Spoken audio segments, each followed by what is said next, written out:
teacher here at Scots English for now 9 months, and I've been in Vietnam for nearly 2 years. Before coming here, New teacher coming. yeah, new student, late.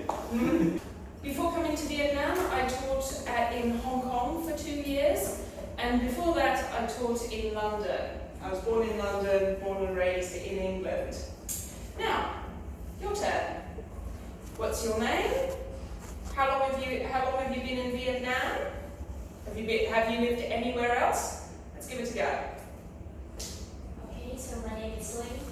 I've been in Vietnam for almost my life. And yeah, I have been teaching for about 5 years. Very good.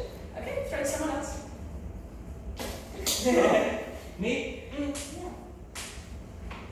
I have just been coming here from the airport. You must be very tired. Yes, jet lag. Jet lag and tired right now. So I don't think I can speak up. That's why I'm very happy to join this training. Okay. Very good. Red lady. Hi, my name is Anna. I'm from South Africa and I've been in Vietnam for 4 years. I love teaching. I love learning new Can you things. speak Vietnamese? Sorry, what are you? Where were you teaching before coming to Scots? I had experience teaching in China for 2 years. I've been teaching kids, young learners, and I love interacting with kids. Fantastic. Well done. Yeah. Thank you. And my name is Lanek. I come from Germany, and I think that I'm really love Vietnam. And the Vietnamese people are really nice and friendly, and the Vietnamese girl is so beautiful, and Vietnamese man is so gentle. So that's why I'm studying Vietnam, and I really love teaching. How long have you been in Vietnam? I have been in Vietnam for 10 months. Okay, cool. Okay, throw it back. Very good. Well done, guys. Okay, so today we're going to be looking at the curriculum we follow in Scots English, particularly for younger learners, because that's basically my speciality. I don't do very much adult teaching. It's all about the little ones. So we're going to start first. What we're going to be looking at, in this part of the training. So breaks down quite easily. First one, we're looking at the education pathway.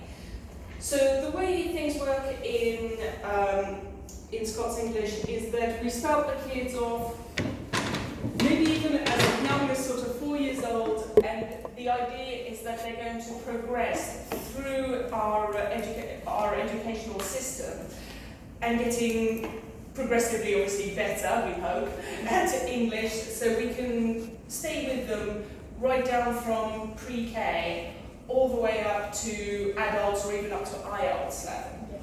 So they could potentially travel right from the bottom all the way to the top and just with us. So that will be the first part. Then we'll be looking at what we do for the very young kids, kindergartners. I know we say that really does work. I know we say kindergartners, sometimes we also get some pre-K. Sometimes we have some older children, sort of I have some kids in my kindergarten class who are a bit older, but we'll get to that.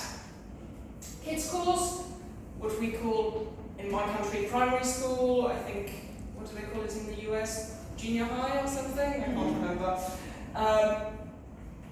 And finally the teens course.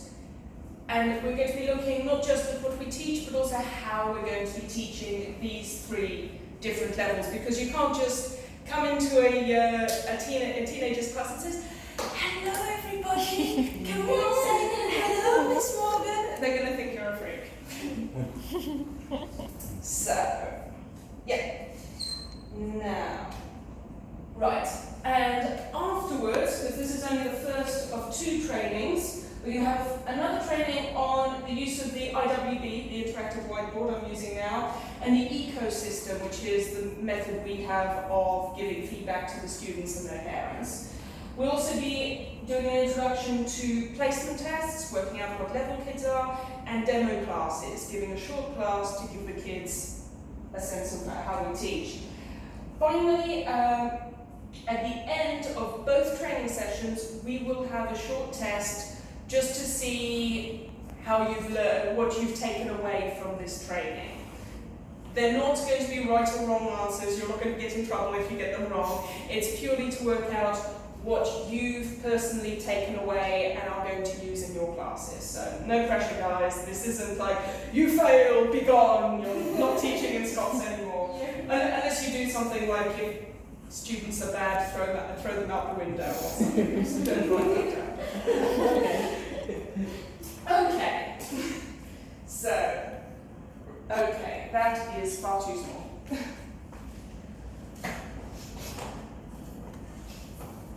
Where's my mouse gone? No, it's disappeared. Okay. Yes? Okay. Sort of, maybe.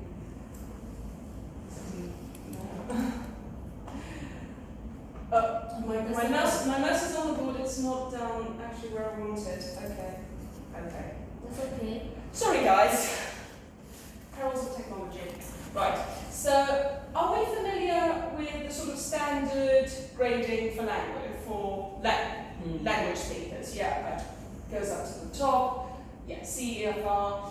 So once we get to sort of C2, basically native speakers. Yeah. But all the way down, we're starting here, pre-A1. What do you think people know, what sort of words do people know of the language at pre-A1? Are they able to talk? No, I don't No. know. I speak Vietnamese at a pre-A1 level. Now? Yeah. I did 6 months of trying to learn it, but nobody understands me. When you so- study Vietnamese, can you show me? I really want to learn Vietnamese. I will give you the phone number of my teacher. She's very good. I just gave up. I would talk to people and they would just go, huh? So yeah, I am a failure at this. Okay, so you can see here the 3 different courses: Kindy, Kids, and Teen Talent. What I'd like you to do now for a moment is to talk in, we'll do pairs and a 3. How old do you think the kids are in these 3 different grades? Okay? Should be more or less obvious, but let's have a few minutes to talk. Okay? Yeah, talk together. What do you think? I think they should be kids. Should be From Pretend six. didn't know a Yeah. thing. I think they will be older. 7. Yeah, 7 to 11. Kindy The should be kid preschool students. 1 to 5. 1 to 5. Kids, the primary school. It says from 6 and Kids is from 7 until 10. Sorry, just out of character, can someone get me another pen? There's only one and it's not going to last. Another pen. Yeah. So how many pens do you want? 2 would be nice, this one's broken. Okay. Sorry. Thank you. Alright, while we're going, let's feedback. So, let's start with Kindy. How old do we think, what age does it 1 start? to 5. 1 to 5. Do you want to, have you taught 1-year-olds? they don't say hello, they go ooh. Yeah. Not really, I don't think we start at 1. What do we think? At what age do you think kids start being able to learn a language? I think any age can do, but I think that in the class the student have to stay in this class without parents. Yes. So I think And they'll it's go, important. which does happen. Okay, and the teacher can do the student. I've had to do that. I taught a pre-K before here. I had 2-year-olds. They were adorable, but Yes. you know. But some student in 2 years old, he can very confident and independent and can stand in the class because they're really nice at home. Yeah. And the parents believe in him. Yeah. So what age do you think we can start with the kindergartners? I have 3 years. 3 years old? 3 years better. 3 and 4. It's very, very rare. To have a 3-year-old. Depend on the individuals. Yeah. It is possible that you have a very, thank you very much, a very precocious, very talented 3-year-old who can understand how to behave in the classroom and doesn't cry all the time. It's very rare. Most commonly, they start at 4 years old, sometimes 5. Now, what age do you think they stop? Before the primary school. Before the primary school, so sort of what age? 5 or 6. 5 or Maybe 6? 7. 7? Yeah, 7 is about 6 or 7. So it's 2, 6 or 7 years old. I have a class. He's turned 5 now, but he started at 4 years old, youngest in the class. The oldest was 7. So that's quite a range. They're all lovely kids. Okay, let's move on to the kids level. What do you think is the bottom age for starting? 7. 7? 6. 6? I would say 7. 7? Usually 6 or 7, you're quite right, yeah. So we start 6 or 7, and you can see now we're getting overlap, yeah. So kids can graduate from kindy into kids when they age out.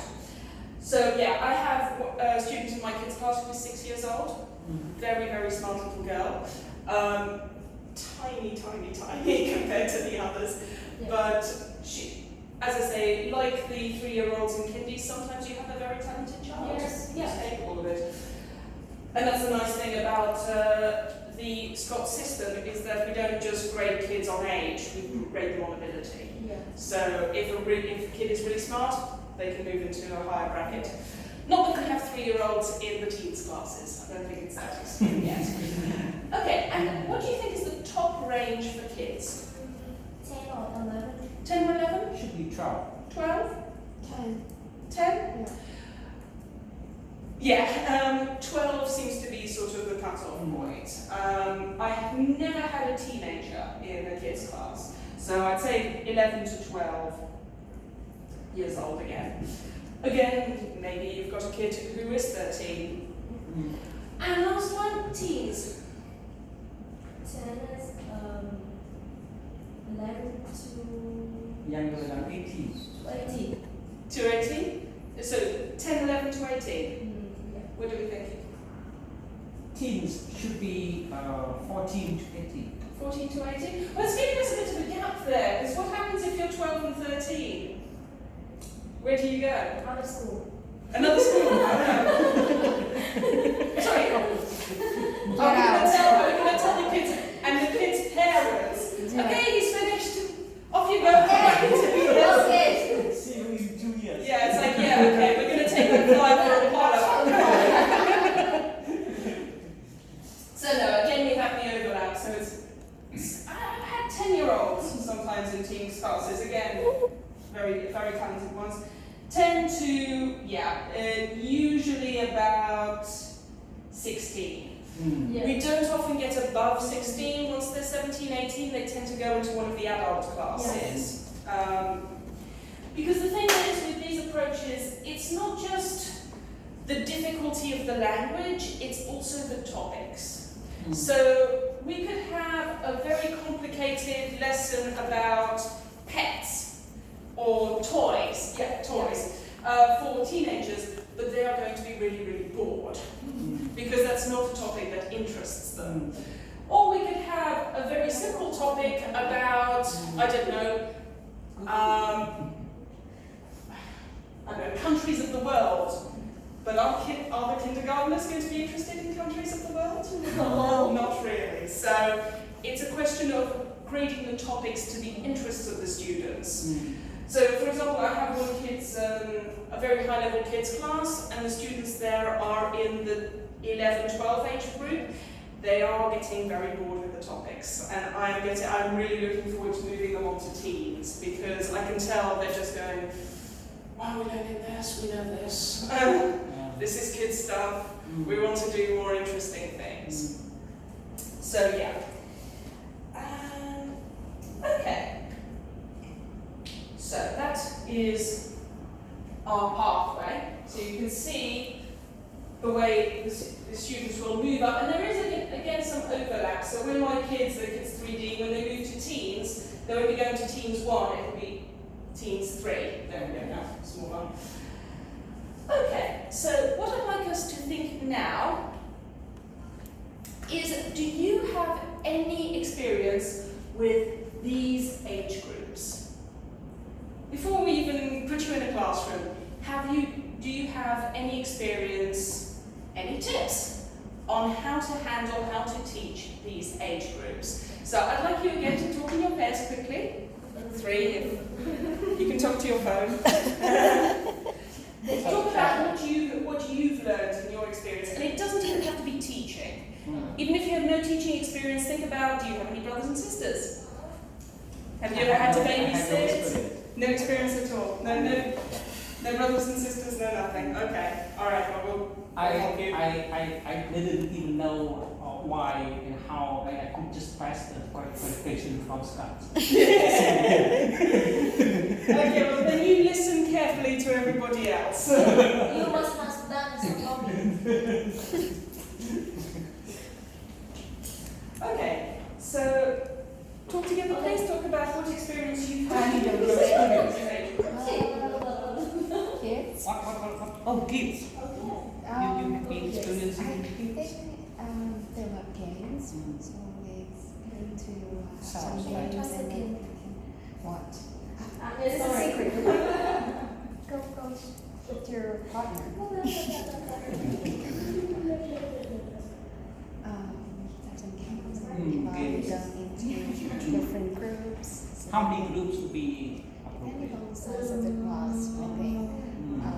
And also let them choose the name and then have them learn the word at the same time, but yet have fun.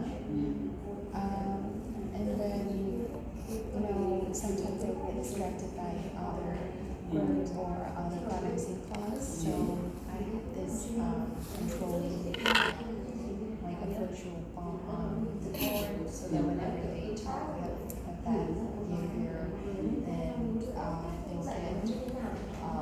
they'll get no game time. So I Okay, think guys, let's, Oh, yeah. let's feedback. Who has experience working with children? Me. Yeah? Well, what experience do you have? I have experience with the kids. Very good. And in the class, I have a very big class with 30 or 40 students in the school. So I have to divide it into 4 teams, and I have the rules for the very first time in the class.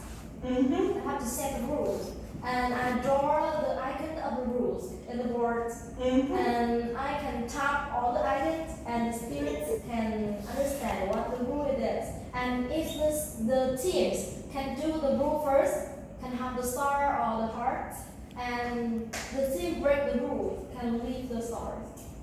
That is very good. Those are fantastic ways to help with class control. Yeah. What sort of activities do you do with kids? The activities I will train into the opposites activity and the TPR activities. And the student I think that the student really like the TPR activities.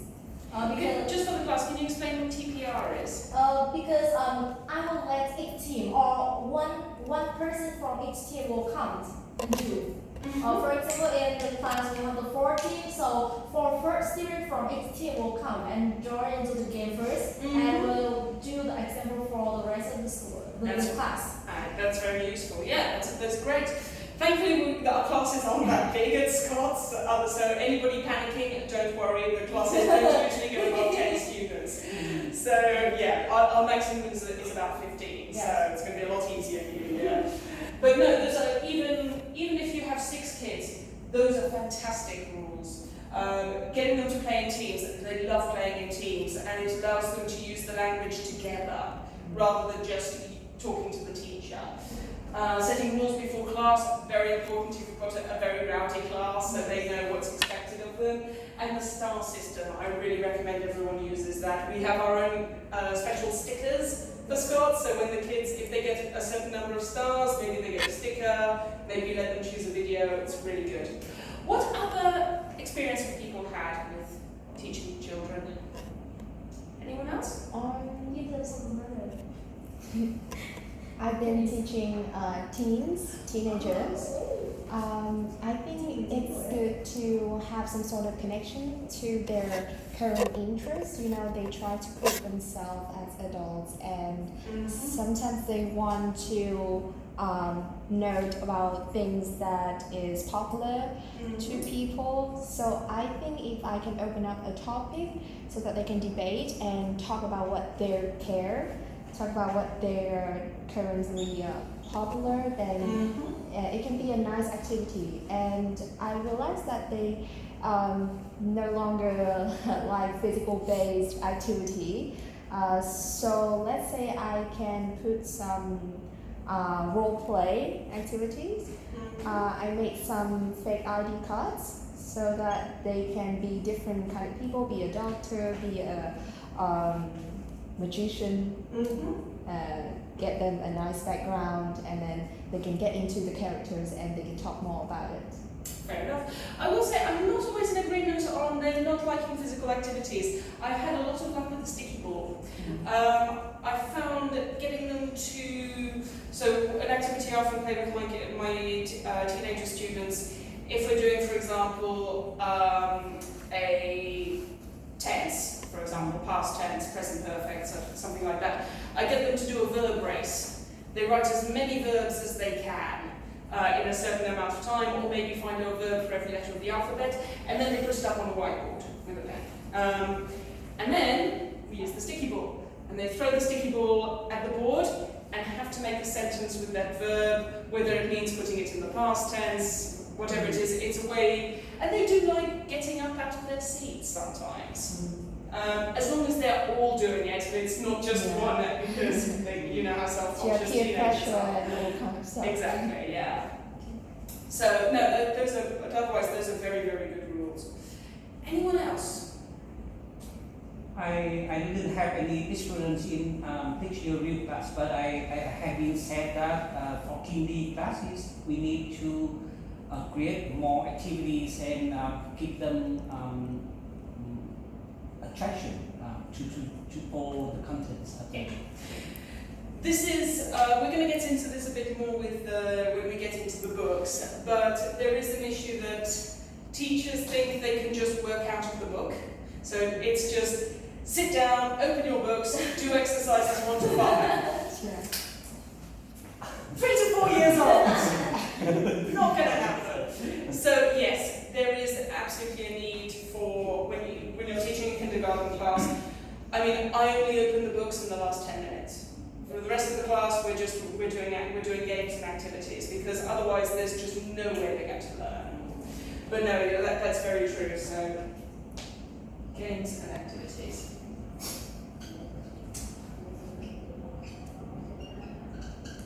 Okay. Oh, fantastic. Some really, really good ideas. Well done, guys.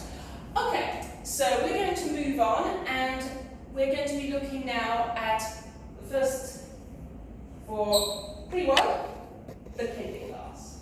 So here we go. All right. So you can see here, kindy is split into 3 parts. So it's really more 6. So we have kindy 1, 1A and 1B, 2A and 2B, 3A and 3B. So we've put down the ages for kindy in general. What do you think are the ages for the individual ones? Now, you can have enormous variety, but you do find that the kids tend to group up in certain age groups. So again, let's talk together. How old do you think they are for these 3? It's hard to say because some kids they have been. Absolutely, there's an enormous amount of variety, but we do find that if you have a Kids 1A, if you have a Kids 1 class, you will have the majority of students will be in a certain age group. And I'd like you to think what age group that will be, just so you can start imagining the class for yourself. So 3, 4, Yeah, 3, 4, 4, 5, 4, 5, 5, 6. 6.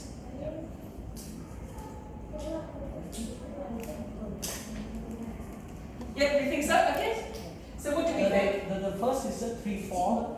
3 and 4, 4, 5. 4 and 5, And 5, 6. 5 and 6. Generally, yes. Although I'd say for one, we'd also put 5-year-olds in there as well. But as you explained, there is an enormous amount of variety there. But I found when teaching Kindy that yes, it tends to fall within these groups. Now, going to be thinking again what we can expect here. This time, I want you to think, what would you teach for these levels? What sort of topics do you think you'd see for 1, 2, or 3? So remember, these are very young children. What sort of topics can we see? Just have some ideas. I guess that around the children, the world around the children. What sort of world? Politics? Family, Family, the yes. body parts, the numbers, the school things, words, colors, Colours, yeah. Very good. What else can we do? shapes, Shapes. dinosaur. weather, Dinosaurs would be great. I don't think they're actually in the book, unfortunately. Animals, yeah, definitely. and some students really like dinosaurs. They do, but unfortunately I've yet to see any dinosaur topics. Okay, so I will have some feedback for the public. Yeah, more dinosaurs. I like, but no, I have a question. Can teachers create our own topic to teach the kids?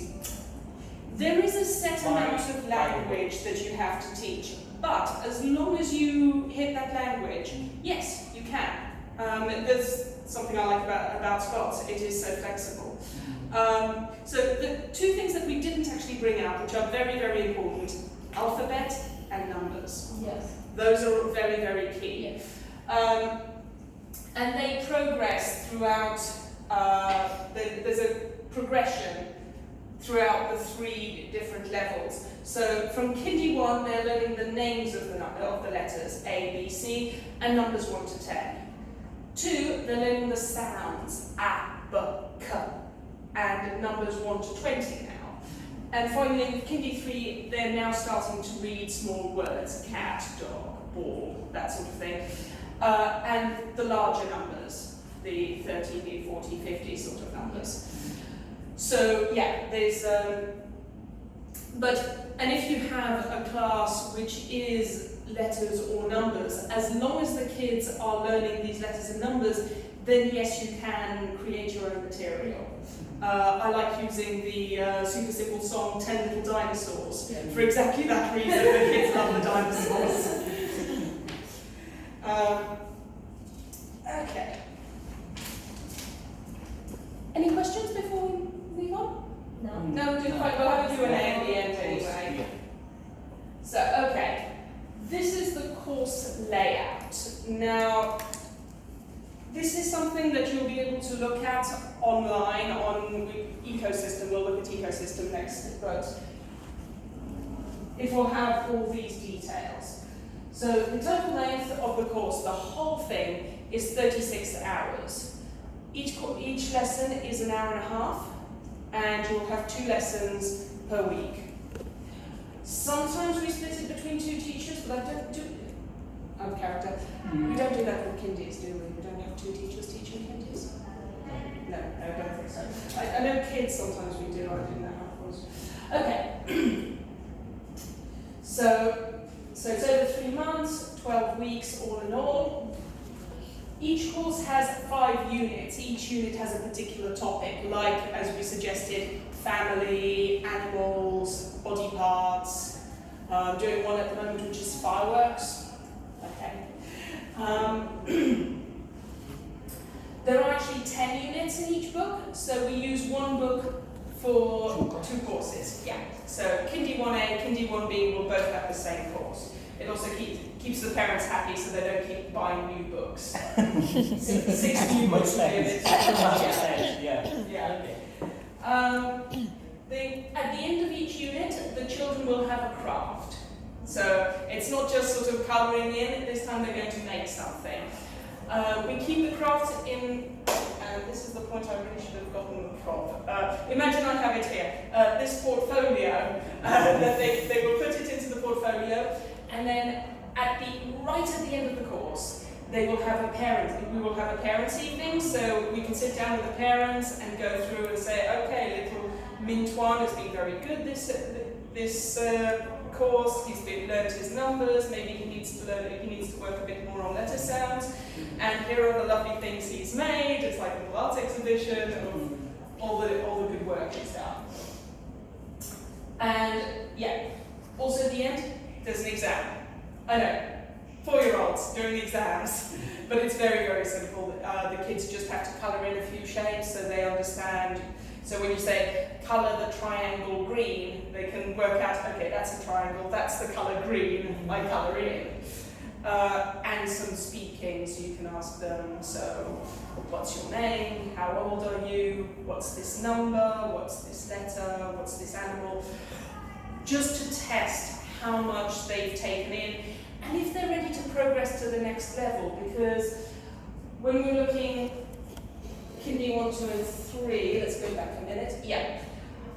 I mentioned that we have different levels for, say, alphabet. They learn the letter names, they learn the letter sounds. I've had students progress to 2 without knowing the letter sounds, and they've had to go back down because they weren't able to keep up. Because if you hold up the letter A and need them to say A is if they don't know what it is, they're going to be completely lost. So we do have to be careful that the kids are able to move to the next level. Otherwise, it's not fair for them, and the parents aren't going to be happy. It's like, oh yeah, now you need to go back down. No parent wants to hear that. Okay, so let's have a look at something we'll be teaching. So here we've got something from Kindy 1A, very, very basic. And, okay, overlapping a bit. I'd like you to have a quick look at these pages on the board and think about what sort of language are we teaching here. So look at the pictures. What do you think the language is? So talk together. Basically, at the end of the class, what do you want the kids to be able to do? Basic language.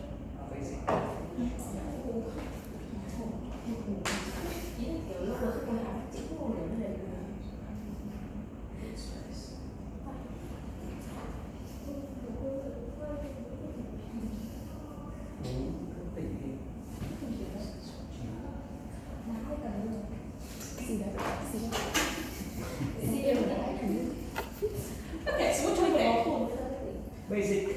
Basic. Incredibly basic, yes. Simple. Very simple. But what is it? The numbers. Numbers, what numbers? The number from 1 to 10. The red note, I think it's okay 1. Kindy 1A. Yeah.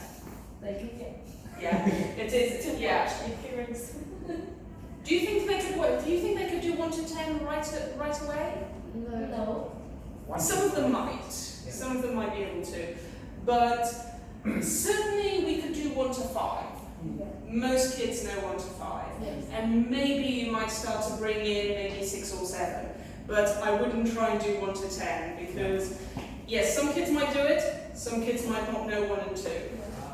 So we'd be looking more at numbers 1 to 5. But base this on the class. You're going to get a sense of what their abilities are. If you think they're very confident with numbers and you can push them forward, great. Always good. But if you think they don't really get it, we can slow down. So okay, we've got numbers. What else is there?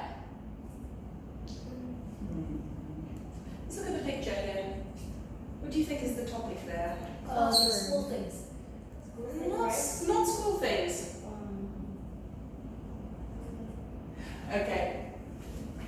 It's the circles. They're starting to learn shapes. Yeah. Shapes. Shapes. Circle. And what about this bit here? We've got the numbers. What do you think these mean?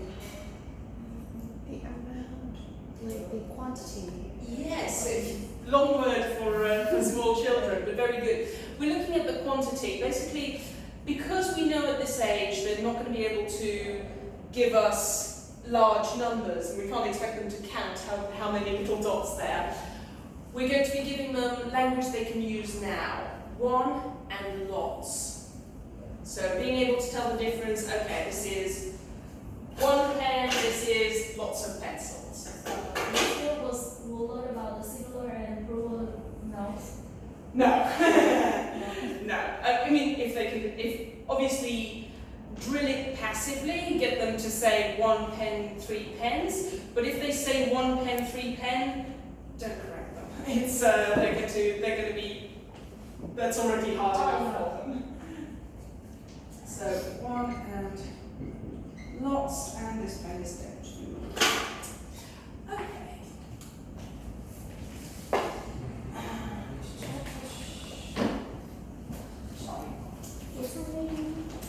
Alright, so this would be what we would need to cover in a single lesson. So, can we just get the kids to sit down, open their books, and do activities? Definitely not. No. There just isn't enough in the book. However, we've managed to work out already 3 different topics that we can use in this lesson. So, sorry. Where am I? So yeah, I like to use props. Yeah, the kids love those. I like to use toys and props to make up activities for the kids. Because to be honest, I don't think anybody learns very well just by sitting down and listening to me talking to them. That's why I'm trying to get you to talk as well. People work much, much better when teaching is more of a communal activity rather than one person delivering knowledge. Nobody likes that. So I'd like you to think, now that we've got the topic, we've got the books, we've got some little props, I'd like you to talk together, what games could we make? We have also got flashcards. This is not for the right unit. I couldn't find the right unit in it. So we would be able to have flashcards of shapes, of numbers 1 to 5, of 1 and lots to use in the games. So I'd like you to talk together. What sort of games could we play? I know. Big lamb. Chơi game gì? Thích game gì con chơi? Cô chơi game gì, trò chơi game đấy. Chơi trò người lớn một chút đi. Không phải chơi người lớn. Lớn tí. Ví dụ cấp 3 tuổi thích chơi trò 5 tuổi hay sao? Cháu 5 tuổi như nào? Nói tiếng Anh đi.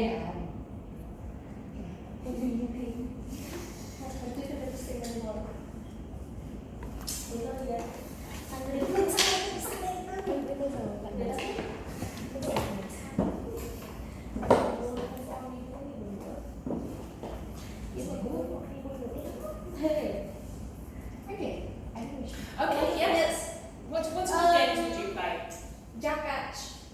That is, we will have the first part of the numbers or the shapes, and that will show in front of the students, and the teacher will say, for example, the teacher saw the picture card of 1, but say 2. The student don't jump, but it's right. The student will jump.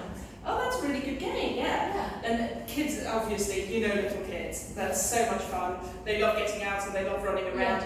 And nice thing, you could change that about. So it's not just jump, you could also do spin or put your hands up. Or you can have all sorts of different Yeah, we can movements. train. Yeah. A little bit can train Exactly, yeah. No, that's a